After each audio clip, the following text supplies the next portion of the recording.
husband caught me cheating through a noise complaint from our neighbor. Karma got me hard. Have you ever seen yourself in the situation of cheating on your husband, who found out about it because your neighbor complained about certain noises? Well, that's exactly what I've been through, and let me tell you how embarrassing it is. My name is Samantha. I'm a 37-year-old woman and head of marketing of the company I work for. I'm married to John. He's 38 years old and a finance lawyer. We have been married for 10 years now, and I had no idea being married would be so difficult. I have no idea how couples last until their 50 years anniversary. We lasted 10 years with the cost of both our mental healths, a lot of money spent on an exaggerated wedding, and an expensive apartment I never had much appreciation for, and a miscarriage which completely ruined our relationship. I completely agree when I hear people say marriage ruins everything. Signing that contract was definitely one of the worst mistakes I had ever made. I'm sorry I seem like one of those bitter people who don't believe in love. Marriage has turned me into one of them. I came to tell my already finished love story with the hope of teaching the readers a lesson about relationships. I made terrible mistakes, and I hope that reading this will serve as a reminder when you're about to do something you shouldn't, especially something which would hurt your significant other. I found out karma is actually a thing because of the following story I'm about to tell you. Sorry for getting ahead of myself. I should start from the beginning. When I was a cute and happy girl in my 20s with a thing for men in suits and a dream of being a bride. When I was taking my master's, I had a few classes with people from other programs. John was one of the students in my research class. We spent months only staring at each other and trading class notes, until John asked me if I wanted to study with him while having coffee. Our study date turned into a date. He was funny, smart. His favorite coffee drink was the same as mine. He opened the door for me and other small details I noticed that made me like him. He then asked me out on an actual date. On that weekend, we went to his favorite restaurant. It was the best Italian food I had ever eaten. He showed himself even more romantic. I was completely attracted to him, not just in a casual way. I wanted to find more about him and see all the places he could take me. We were a perfect couple. I loved introducing him as my boyfriend to people. My friends and family all noticed how much I loved John, and I was in fact kind of obsessed with him. The longer we were together, the more I realized I wanted to build a life with him and spend it with him until the end. We were together for 3 years when he proposed to me, so we've actually been together for 13 years. We planned a trip to Paris ever since we started dating. It was supposed to be a celebration for finishing our masters, but we kept rescheduling until we finally were able to set the trip's date at the week of our 3rd anniversary. We spent the day visiting all kinds of places in Paris. At the end of the afternoon, we decided to have a picnic in front of the Eiffel Tower with wine, croissants, and every other French thing we could romanticize. He proposed to me at sunset. It was the most beautiful and romantic scenario. I felt like we were in a movie, and he was my perfect love interest. I felt so happy when he popped the question, to which I answered yes 1,000 times. I dreamed about getting married ever since I was a little girl. Not exactly about the part of spending the rest of my life with the same person and being claimed as someone's wife, but more about the big party, the exquisite dress, and a day full of pampering I'd never forget. Our wedding was like a fairy tale. I only thought about it for months. Everything had to be perfect. The flowers, the decoration, the venue, the party, and the dress. Only one thing was off my hands: the rings. John said he'd choose them and would take them as his responsibility. He did an amazing job with the engagement ring, so I let him, but I didn't expect them to be perfect. If I didn't like them, I'd just trade them for another when we got back from the honeymoon. When I saw the rings, literally standing in front of John on the aisle, I actually started crying, seeing how beautiful they were. It was better than anything I'd imagined.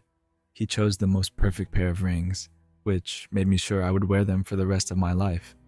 They say if a man knows what ring would be perfect for you, then he is perfect for you. Our first years of marriage were great. We got used to married life easily and couldn't be happier. John always made me his priority. He never forgot our special dates, and every week he'd show up with flowers and little gifts for me. I felt chills calling him my husband. That perfect man was my husband, and only mine. Our problems started when the doors to our 30s opened, actually, a couple years after that. I found out I was pregnant on my 32nd birthday. It was the best birthday gift we could have received. John was so happy he even cried. We were so excited and amazed about the news. We thought our life couldn't be more perfect. We bought a house with extra rooms, with the purpose of eventually getting our family bigger.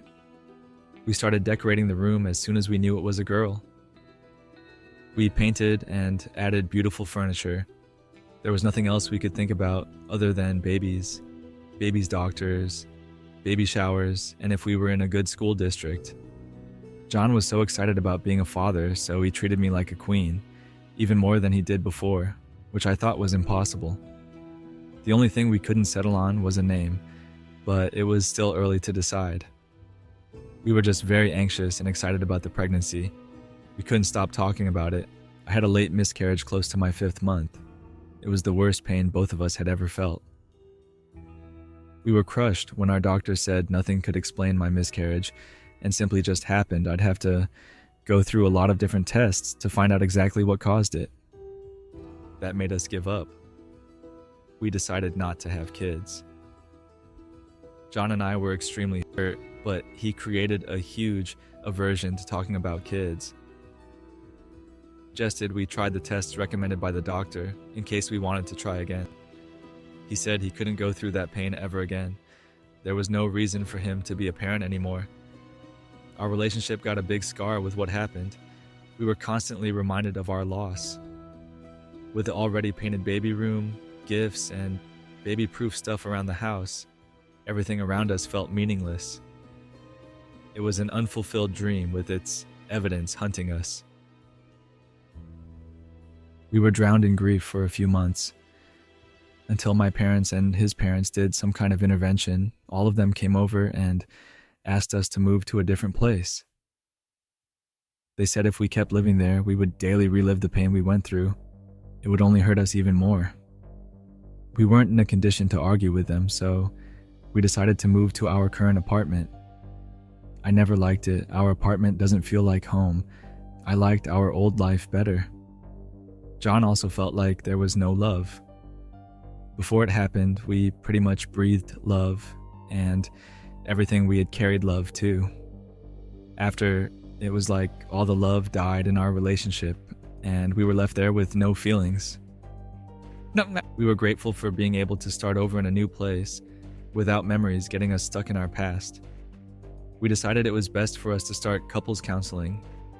A lot of couples who went through miscarriages end up splitting up. We were the only ones who understood the pain we were going through. It was better to grieve with each other's support than completely distance ourselves. We frequented counseling for a year. We were both also going to therapy separately for recommendations of our doctors. We were able to get back on track. The scar was still there, and we hadn't learned yet how to love each other with its presence, but things were walking towards a peaceful place. Our relationship was never the same. Everything changed after the miscarriage, and I noticed John couldn't look at me the way he used to, with his eyes shining. 5 years past our breaking point, we are kind of like roommates. Neither of us ever wished to get separated, but our daily life was just having breakfast and dinner together, talking about our lives superficially, and going to sleep in completely distant sides of the bed. The only days we loved each other like a couple, in all senses, was when we went out with our friends and got drunk. All the times I tried to get the romance back in our relationship was through a bottle or two of wine, but unfortunately we couldn't rely on alcohol every day of our lives. I neglected the thought of my ruined marriage. I never really understood why, but I never stopped loving John. Despite everything, he was the only one I could talk about personal struggles and depressive thoughts. We would have been great drinking buddies, but not husband and wife. I appreciated his friendship. That's why I stayed. I didn't really know his reason for staying. On a regular day at work, my boss introduced me to the new head of design he hired. His name was David, seemed to be my age, and had a great working history. His recommendations were like 4 pages long, and seeing what he had produced before made my boss basically fall in love with him. Our departments worked together in syntony. We went to the same meetings and worked on many projects together. Our offices were organized with the purpose of optimizing work, so departments which frequently worked together were close to each other. David and I started sharing an office together. All of the rooms in our company had glass walls, so we weren't technically alone, but with the door closed, we couldn't hear anything and could only talk to each other. We started talking a lot during work about our interests, experiences, work, college, and anything else that would come up. He became my favorite work friend. We had lunch together every day. 2 hours of lunch was a long time for us to blab about life. Since we were always eating, he learned about everything I liked and hated, and would even show up in the morning with coffee and cookies he made. Yes, he cooked and baked. It surprised me David was never married. He once asked me about my marriage. David said I never talked about my husband, but he noticed the golden ring on my finger. I told him about my complicated situation with John, not in details like I did here, of course, and he was very comprehensive about it. I asked about his relationships. He was honest about it and said he had a hard time with commitment. None of his relationships worked because he couldn't settle down. He felt like he'd be missing experiences, and what he'd get in exchange wouldn't be worth it, since he thought of marriage as getting stuck in a rut and arguing about toilet seats.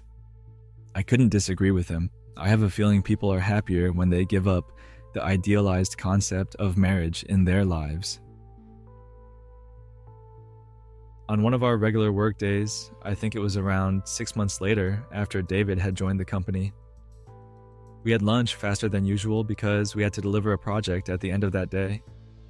It was pretty much done, but we were both perfectionists and wanted to go over and over to make sure it was exactly what we wanted. We got to the office at exactly noon. Everyone on our floor was at lunchtime. There wasn't a single soul besides us. David got us coffee from the kitchen while I stared at some papers and went over our presentation. He walked into our office complaining about how the coffee tasted, and I laughed. I was standing in front of my table when he got closer to look at the papers with me. From that minute on, it was like I lost my ability to read. I couldn't pay attention to anything while he stood so close. The smell of his perfume was hypnotizing me. We've been crazy about this for the last 2 months. I can't even realize if it's actually done or not. I may not be accepting it's over, David said, laughing next to me, which made me blush a little. Do you think it's over? I asked. To which he answered it was time to call time of death. Not because it was terrible, but because there weren't actually any flaws we could fix, or things we forgot to add. Maybe we should rehearse the presentation again? I don't know, but I get scared when all our superiors are in the room, I asked with an insecure tone of voice. He laughed, put his hand around my waist and said, "Sam, calm down. You did a great job. They're gonna love it." I shivered from head to toe. His deep voice and subtle touch made me forget all about the marriage ethics. I wasn't the only one who did a great job. I couldn't have done this without your amazing ideas. I turned my body towards him when he tried to take his hand off my waist. I pulled it back and placed it where it was. He bit his lip when I did that, understanding my message. Well, the only thing I'm not happy about is having eaten lunch in 20 minutes. Wish there was some way to make up for our rush. There's a different kind of rush I'd like to feel, just to burn off the presentation stress. I looked at him like I wasn't implying what I was implying. He looked outside to check if there wasn't anyone on the floor. Then he turned his face to me and I felt him analyzing every single detail in my face before kissing me passionately. I hadn't felt that rush in years. I felt all the parts of my body shivering with his touch. I knew I could probably regret making that decision, but when he sat me down on my table and partly unbuttoned my blouse, I knew I was going along with any ideas he had. Of course, we didn't do it in our glass wall office. It was a very strong making out session that ended when we heard the elevator. I remembered most of our conversation from that moment because I relived it during the entire weekend and Monday morning. I was desiring David with all my strengths, like I didn't have a husband at home. At least I knew John would never find out, because he would actually have to care about what I'm doing to find out. That Monday, at lunchtime, I asked if David wanted to come to my apartment. It was very close to work, and we'd probably have an hour and a half after actually eating. When we were going back to work, it was like colors had returned to my life. David was the perfect affair, didn't want a relationship, had many unserious ones before, so he knew exactly what to do in bed. He made me happy many times in that 1 hour and a half, if you know what I mean. At night, I came home like nothing happened. My husband worked the same amount of hours I did, so we'd be home at the same time, and neither of us were used to coming home around lunchtime. He didn't because his work was kind of far from our apartment, and I didn't because I hate cooking. Guess I found a different and very good reason to come home around that period of the day. My affair with David went on for months. John didn't suspect anything. We mostly came to my house because it was closer to work, but for a change we went to David's a few times. I was having the time of my life. David was willing to try any of my fantasies. It was incredibly fun. I barely thought about John, even with the daily reminder, which was taking the ring off and putting it on again once I was done with David. It was all too good to be true until the day John had my worst nightmare of a conversation. He met our neighbor in the elevator. She complained about the noise he and his wife were making. It was right at the time her kids were home, before leaving for school, and it was impossible to ignore. He told her it couldn't be us, for obvious reasons, and she simply said he didn't have to lie, because it was coming from our wall. It couldn't be any other apartment. I know how the conversation went because John yelled it at me once he figured out what was happening. Let me tell you how that went on. John didn't say anything to me the day he talked to our neighbor. He waited until the next day to come home at lunchtime and catch me doing the worst I ever could, David. That day we decided to leave my apartment early because we wanted to grab coffee before getting back to work, but it wasn't enough time to miss John. He got home when we were about to leave. David had everything on except his shirt, which he was putting on the moment John opened the door. I almost passed out when I saw him there, staring shocked and angry at my shirtless affair. He started yelling the moment he saw me. Before I could say anything, he threw a punch right in David's nose, which started bleeding a lot. You have no idea how much blood was around his face and dripping on his chest and partly unbuttoned shit. I started gripping to John, holding him as much as I could through any body part. He was a very strong man, so it was a difficult task. He was cursing at David, saying things that could get my post taken down off Reddit if I wrote it. He was on his way of punching David again, but I got up on the couch and jumped on John's back, which kind of unstabilized him and gave me enough time to tell David to run. He ran as fast as he could as John tried to get me off of him. Eventually he did and threw me on the couch. He was so angry his face and neck were entirely red. "You cheat on me and even try to defend your little boyfriend?" "What the hell, Samantha?" he screamed. "You are a lawyer. You can't kill him." I reminded him, and he answered that he didn't give a damn, but with other words. We started arguing and screaming until he kind of calmed down. He was still extremely angry, but wasn't yelling anymore. He asked me all about the affair, when did it start, who he was, and everything else. He told me about the conversation with our neighbor. That's when he started yelling again. I asked him to stop, and surprisingly, he stopped screaming. He was quiet for a while, then he stood up and said, "Marrying you was the worst mistake I ever made," and walked away. He closed the apartment door strongly and left. officially giving an end to whatever we were doing in the past few years. He left me frozen, sitting on the couch, thinking, what the hell just happened? That was the last time I saw John. It has been a couple of weeks and no sign of him. Eventually, he'll have to divorce me and get his things. He can't avoid me forever. I'll be back with updates when he loses the desire to kill David and I. Update. I am officially back with a lot of updates with my crazy story about my husband finding out about my affair with my coworker after our neighbor complained about suspicious noises. It has been 2 months since John, my husband, walked in on David, my affair, and I right after we slept together. My karma manifested with the horrible nosebleed David got from the punch John threw at him. But now it's even worse. John eventually showed up back in my life, but not alone. He had his college best friend, who happened to be the best divorce lawyer in our city. Yes, I knew I was screwed the moment I saw the guy who was the best man at our wedding. John decided not to go down without a fight. He took absolutely everything from me, the apartment I hated, my car, and froze my bank accounts. He actually screwed me over and made me realize how dumb I was to not have thought about an eventual divorce when we got married. I had to move back with my mom to get my life settled and find a new apartment. After I showed up at his hotel room and begged on my knees for his sympathies, he didn't want to keep sleeping on the bed I cheated on him, but also didn't want me to keep the apartment we bought together. I asked him to please at least let me have the money that was in our bank accounts. Another mistake I made, opening bank accounts with my husband. I didn't think he'd block me from them during the divorce, so I found out the worst way. After he humiliated me in a horrible divorce, I even had to get on my knees and ask for forgiveness. He got what he wanted, his beautiful revenge, and I got karma kicking me hard in the ass. He definitely made me regret the affair.